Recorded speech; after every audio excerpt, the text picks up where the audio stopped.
बिस्मिल्लाहिर्रहमानिर्रहीम अस्सलाम वालेकुम नाज़रीन।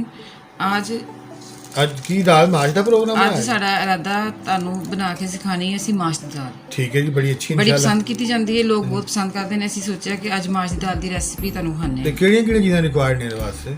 ਸਭ ਤੋਂ ਪਹਿਲੇ ਤੇ ਅੱਧਾ ਕਿਲੋ ਅਸੀਂ ਲਈਏ ਦਾਲ। ਠੀਕ ਹੈ ਜੀ, ਅੱਧਾ ਕਿਲੋ ਦਾਲ, ਇਹਨੂੰ ਅਸੀਂ ਸਾਫ਼ ਸੁਥਰਾ ਕਰਕੇ ਭਗੋ ਦਿੱਤਾ। ਹਾਂ 20 ਮਿੰਟ ਅਸੀਂ ਇਹਨੂੰ ਭਿਉਂ ਕੇ ਰੱਖਣਾ ਹੈ। ਠੀਕ ਹੈ, ਠੀਕ ਹੈ। ਉਸ ਤੋਂ ਬਾਅਦ 2 ਨਾਰਮਲ ਸਾਈਜ਼ ਦੇ ਪਿਆਜ਼ ਲੈਣੇ ਨੇ, ਜਿਹਦਾ ਅਸੀਂ ਇਹਨੂੰ ਤੜਕਾ ਲਾਣਾ ਹੈ। ਠੀਕ ਹੈ। ਠੀਕ ਇਹ ਥੋਮ ਔਰ ਲਸਣ ਦਾ ਪੇਸਟ ਹੈ। ਪੇਸਟ ਹਾਂਜੀ, ਅਦਰਕ ਔਰ ਲਸਣ ਦਾ ਪੇਸਟ ਹੈ। ਪਿਆਜ਼ ਬਰਾਊਨ ਹੋ ਜਾਣਗੇ ਤੇ ਫਿਰ ਅਸੀਂ ਇਹਨੂੰ ਇਸਤੇਮਾਲ ਕਰਾਂਗੇ। ਔਰ ਇਹ ਟਮਾਟਰ, ਹਾਂਜੀ, ਇਹ 2 ਦੇ ਟਮਾਟਰ ਕਟਿੰਗ ਕਰਕੇ ਰੱਖੀ ਹੋਈ ਹੈ। ਇਹ ਗਰਮ ਮਸਾਲਾ, ਇਹ ਗਰਮ ਮਸਾਲਾ ਹੈ। ਇਹਦੇ ਵਿੱਚ ਕਾਲੀ ਮਿਰਚ, ਲੌਂਗ, ਜ਼ੀਰਾ ਔਰ ਸੁੱਕਾ ਧਨੀਆ ਮਿਕਸ ਕੀਤਾ ਹੈ। ਠੀਕ ਹੈ ਜੀ। ਇਹ ਮਸਾਲਾ ਤੁਹਾਡਾ ਸਾਬਤ ਹੈ। ਇਹ ਸਾਬਤ ਮਸਾਲਾ ਵੀ ਇਹਦੇ ਵਿੱਚ ਲਾਜ਼ਮੀ ਪਏਗਾ ਦਾਲ ਮਾਸ਼ ਦੇ ਵਿੱਚ, ਇਹਦੀ ਆਪਣੀ ਕਚਾਂ ਖਤਮ ਕਰਨ ਵਾਸਤੇ। ਠੀਕ ਹੈ। ਔਰ 3-4 ਲੌਂਗ ਵੀ ਪਾਵਾਂਗੇ। ਔਰ ਹਰੀ ਮਿਰਚ ਦਾ ਤੇ ਯੂਜ਼ ਐਂਡ ਤੇ ਨਾ, ਉਹ ਹਾਂਜੀ, ਹਰੀ ਮਿਰਚ ਤੇ ਬਾਅਦ ਚ ਪੱਕਣ ਦੇ ਦੌਰਾਨ ਤੇ ਪਾਣੀ ਨਹੀਂ ਨਾ। ਹਾਂਜੀ, ਬਾਅਦ ਚ ਹੀ ਪਾਵਾਂਗੇ ਨਾ। ਤੇ ਅੱਧੀ ਚਮਚ ਅਸੀਂ ਪਾਵਾਂਗੇ ਹਲਦੀ, 1 ਚਮਚ ਨਮਕ ਪਾਵਾਂਗੇ ਤੇ 1 ਹੀ ਚਮਚ ਅਸੀਂ ਲਾਲ ਮਿਰਚ ਦੀ। ਅੱਛਾ, ਹਲਦੀ ਦੇ ਬਾਰੇ ਇੱਕ ਬੜੀ ਅਹਿਮ ਗੱਲ ਯਾਦ ਆਈ, ਕਿਸੇ ਕਿਤਾਬ 'ਚ ਪੜ੍ਹੀ ਸੀ। ਹਾਂਜੀ, ਕਿ ਸਿਆਣੇ ਕਹਿੰਦੇ ਨੇ ਕਿ ਬਰੇ ਅਜ਼ੀਮ ਪਾਕੋ ਹਿੰਦ ਦੇ ਵਿੱਚ ਕੈਂਸਰ ਜਿਹੇ ਮੂਜ਼ੀ ਮਰਜ਼ ਦੇ ਮਰੀਜ਼ ਬਹੁਤ ਜ਼ਿਆਦਾ ਹੁੰਦੇ। ਅਗਰ ਅਸੀਂ ਲੋਕ ਇਸ ਤੋਂ ਵੀ ਡਬਲ ਹੁੰਦੇ ਜਿੰਨੇ ਹੁੰਦੇ ਇੱਥੇ ਹੈ ਨੇ, ਅਗਰ ਅਸੀਂ ਲੋਕ ਹਲਦੀ ਦਾ ਇਸਤੇਮਾਲ ਨਾ ਕਰ ਰਹੇ ਹੁੰਦੇ ਤੇ ਸ਼ੁਕਰ ਅਲਹਮਦੁਲਿਲਾ ਅਸੀਂ ਹਲਦੀ ਦਾ ਇਸਤੇਮਾਲ ਬਹੁਤ ਕਰਨੇ ਆ ਔਰ ਇਹ ਬੜਾ ਯੂਜ਼ਫੁਲ ਇਨਸਾਨੀ ਜਿਸਮ ਵਾਸਤੇ। ਪਰ ਇਹ ਜ਼ਿਆਦਾ ਖਤਰਨਾਕ ਹੋਵੇ ਹਾਂ, ਥੋੜਾ ਜਿਹਾ ਇਹਨੂੰ ਥੋੜਾ ਜਿਹਾ ਜ਼ਿਆਦਾ, ਹਾਂਜੀ ਜੀ, ਥੋੜਾ ਜ਼ਿਆਦਾ ਪਾ ਲਿਆ ਕਰੋ। ਲਾਜ਼ਮੀ ਪਾਇਆ ਕਰੋ। ਲਾਜ਼ਮੀ ਹਿੱਸਾ ਹੈ। ਚਲੋ ਫਿਰ ਹੁਣ ਠੀਕ ਹੈ ਮੇਰੇ ਜੀ। ਨਾਲ ਕਰਾਓ। ਤੇ ਸੂਫੀ ਕੁਕਿੰਗ ਆਇਲ ਤੇ ਪਹਿਲੀ ਮੌਜੂਦ ਹੈ ਜੀ, ਅਸੀਂ ਹਾਜ਼ਰ ਹਾਂ ਤੁਹਾਡੇ ਨਾਲ ਕੰਮ ਇਨਸ਼ਾਅੱਲਾ ਸੂਫੀ 1 ਕੱਪ ਆਇਲ ਇਹਦੇ ਚ ਇਸਤੇਮਾਲ ਹੋਏਗਾ। ਠੀਕ ਹੈ ਜੀ, ਠੀਕ ਹੈ। ਚਲੋ ਹੁਣ ਫਿਰ ਬਣਾਈਏ, ਸ਼ੁਰੂ ਕਰੀਏ। ਚਲੋ।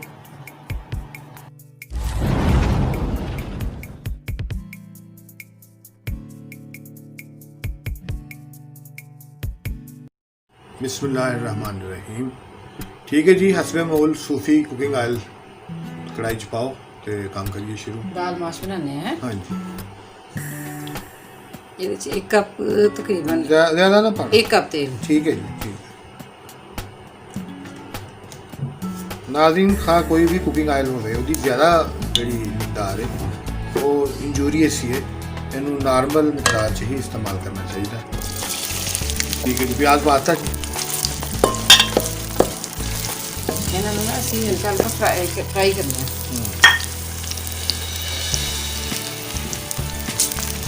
ਠੀਕ ਹੈ ਜੀ।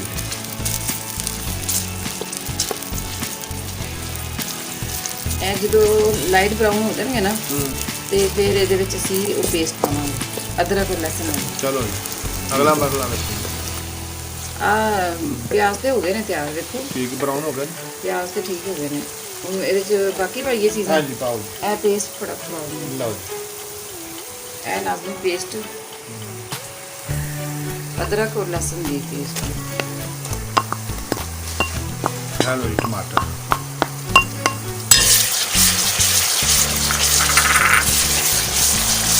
ਇਹਨੂੰ ਮਜ਼ੀਦ ਕੱਟ ਲਓ, ਥੋੜਾ ਛੋਟਾ ਕਰ ਲਓ। ਇਹ ਦੇਖੋ ਮਸਾਲਾ ਹੋ ਗਿਆ ਨਾ ਤਿਆਰ। ਅਦਰਕ ਤੇ ਲਸਣ ਵੀ ਠੀਕ ਹੈ। ਹੁਣ ਟਮਾਟਰ ਪਾਓ।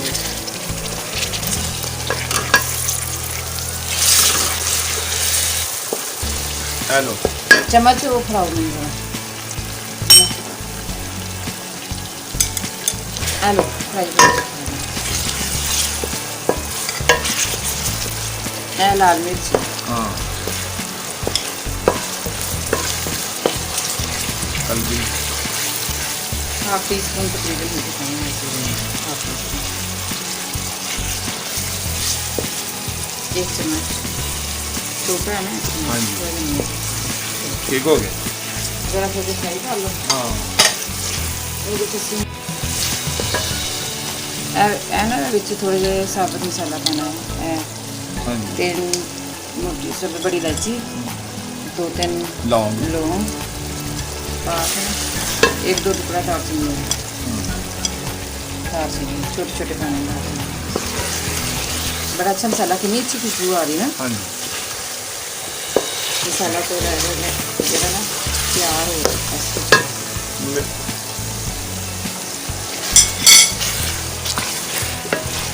ठीक है जी। हम थोड़ा टाइम लगेगा। नाज़रीन, अगर तुहानू कोई साड़ी गल पसंद आई हो तो काइंडली साडे चैनल को सब्सक्राइब कर ਦੇਣਾ ਤੇ ਬੈਲ ਆਈਕਨ ਦੇ ਬਟਨ ਨੂੰ ਦਬਾ ਦਿਓ ताकि लेटेस्ट आने वाली वीडियोस ਮਜ਼ੀਦ ਮਿਲਦੀ ਰਹੇ। हाँ जी नाज़रीन, ये जो दाल माश है ना इनू तुसी चाहो तो प्रेशर कुकर च 2-3 मिनट पका सकते हो। हाँ 4 मिनट तक भी ठीक है, लेकिन ज़्यादा ही अगर तुम पकाओगे ना तो वो हलवा जब बन जाएगा तो खाने से जल्दी हाँ जी, वो फिर ज़्यादा गली अच्छी नहीं लगती। थोड़ी खड़ी चाहिए। हाँ जी, अब उन्हें दिस थोड़ा पानी भरना है।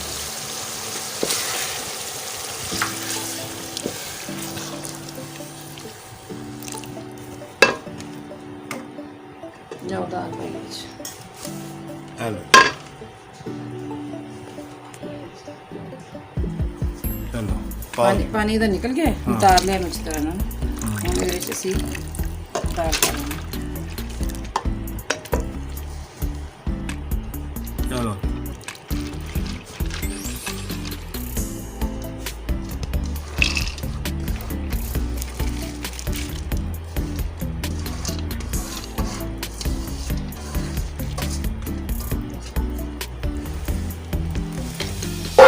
हेलो जी ਇਹਨੂੰ ਅੱਛੀ ਤਰ੍ਹਾਂ ਮਿਕਸ ਕਰਕੇ हाँ जी ਫਿਰ ਇਹਨੂੰ ਤੁਸੀਂ ਕਿੰਨੀ ਦੇਰ ਪਕਾਈਏ? ਫਿਰ ਇਹ ਤੇ ਅਸੀਂ ਕੁੱਕਰ ਤੋਂ ਬਗੈਰ ਬਣਾ ਰਹੇ ਹਾਂ ਨਾ। हाँ जी ਇਹ ਤਕਰੀਬਨ 20 ਮਿੰਟ ਲੱਗ ਜਾਣਗੇ। 15 ਤੋਂ 20 ਮਿੰਟ ਲੱਗ ਹੀ ਜਾਣੇ ਨੇ। ਚੈੱਕ ਕਰ ਲਾਂਗੇ ਨਾ ਵਿੱਚ। ਠੀਕ ਹੈ ਇਹ ਜ਼ਿਆਦਾ ਨਹੀਂ ਗਲਾਣੀ।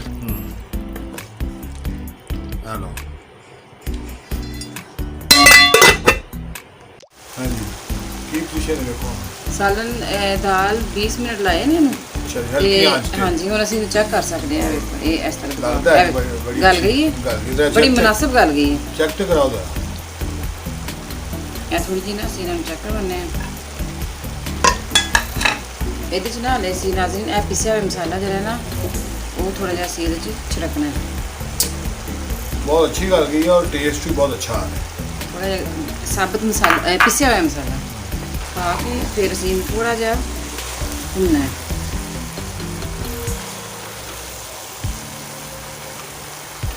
ਸਾਲਨ कलर भी बड़ा अच्छा दे रही है। ਸਾਲਨ ਤਿਆਰ ਹੈ ਸਾਡਾ। हाँ जी ਕੁਝ ਲੋਕ ਵੈਸੇ ਪਸੰਦ ਕਰਦੇ ਨਾ ਸ਼ੋਰਬੇ ਵਾਲਾ, हाँ जी ਲੇਕਿਨ ਅਸੀਂ ਇਹਨੂੰ ਅੱਛੀ ਤਰ੍ਹਾਂ ਭੁੰਨ ਕੇ ਖਾਵਾਂਗੇ। हेल्दी चीज़ है।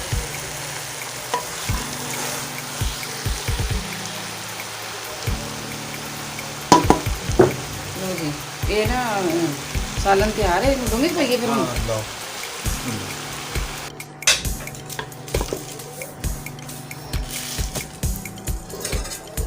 ਦਾਲ ਚੱਕੀ ਫਿਰ ਕੈਸੀ टेस्ट ਲੱਗੀ? बहुत अच्छा सी जी। ਇਹ ਕੱਟੀ ਵੀ ਹਰੀ ਮਿਰਚ ਪਾਓ ਇਹਦੇ ਉੱਪਰ।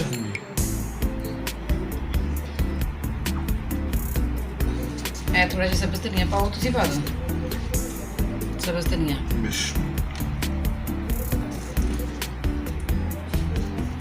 और ये ਤੁਹਾਨੂੰ ਪਤਾ ਹੈ ਕਿ ਇਹ ਚੀਜ਼ਾਂ ਦੇ ਜਿਹੜੇ ਫਵਾਇਦ ਨੇ ਔਰ ਇਹ ਹਰੀ ਮਿਰਚ ਹੈ ਤੇ ਮੇਰੀ ਕਮਜ਼ੋਰੀ ਹੈ। ਤੁਹਾਨੂੰ ਪਤਾ ਹੈ ਕਿੰਨੀ ਮੁਫੀਦ ਚੀਜ਼ ਹੈ। ਇਹ ਡੈਕੋਰੇਸ਼ਨ ਵਾਸਤੇ, ਖੂਬਸੂਰਤੀ ਵਾਸਤੇ। ਨਾਜ਼ਰੀਨ ਸਾਡੀ ਰੈਸਿਪੀ ਨੂੰ ਟਰਾਈ ਕਰੋ, ਬਹੁਤ ਅੱਛੀ ਦਾਲ ਤਿਆਰ ਹੋਈ ਹੈ। ਅਗਰ ਪਸੰਦ ਆਏ, ਕੋਈ ਗੱਲ ਸਾਡੀ ਪਸੰਦ ਆਵੇ ਤੇ ਸਾਡੇ ਸਾਡੇ ਚੈਨਲ ਨੂੰ ਕਾਈਂਡਲੀ ਸਬਸਕ੍ਰਾਈਬ ਕਰੋ ਤੇ ਬੈਲ ਆਈਕਨ ਦੇ ਬਟਨ ਨੂੰ ਵੀ